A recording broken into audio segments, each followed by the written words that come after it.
C'est une situation sans précédent. Des millions de Soudanais sont pris au piège. Khartoum, la capitale de 5 millions d'habitants, est survolée par les avions de combat.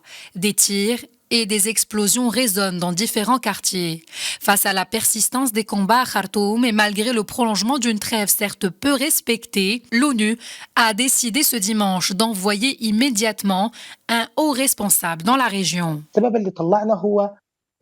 La raison pour laquelle nous sommes partis de Khartoum est due aux pénuries alimentaires. Les épiceries et les 2 principales pharmacies sont fermées. Vous vivez dans un pays où vous n'avez plus peur des coups de feu. Ce qui vous fait le plus peur, c'est de ne rien trouver à manger.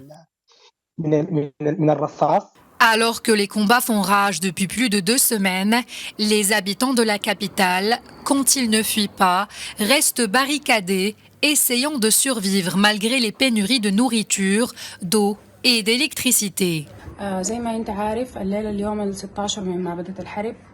Comme vous le savez, aujourd'hui, c'est le 16e jour de guerre. Il y a un gros problème de sécurité.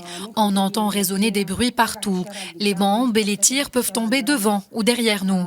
On doit dormir par terre par sécurité. Il n'y a ni eau ni électricité. Tous les magasins sont fermés et les seuls qui sont ouverts vendent à des prix trop élevés. Nous avons à peine de quoi manger. Un seul repas par jour pour la plupart du temps. L'ONU recense 75 000 personnes déplacées à l'intérieur du pays. Au moins 20 000 ont fui vers le Tchad, 6 000 vers la Centrafrique et des milliers d'autres vers le Soudan du Sud et l'Éthiopie. Au total, jusqu'à 270 000 personnes pourraient fuir les combats qui touchent 12 des 18 États de ce pays de 45 millions d'habitants, l'un des plus pauvres au monde.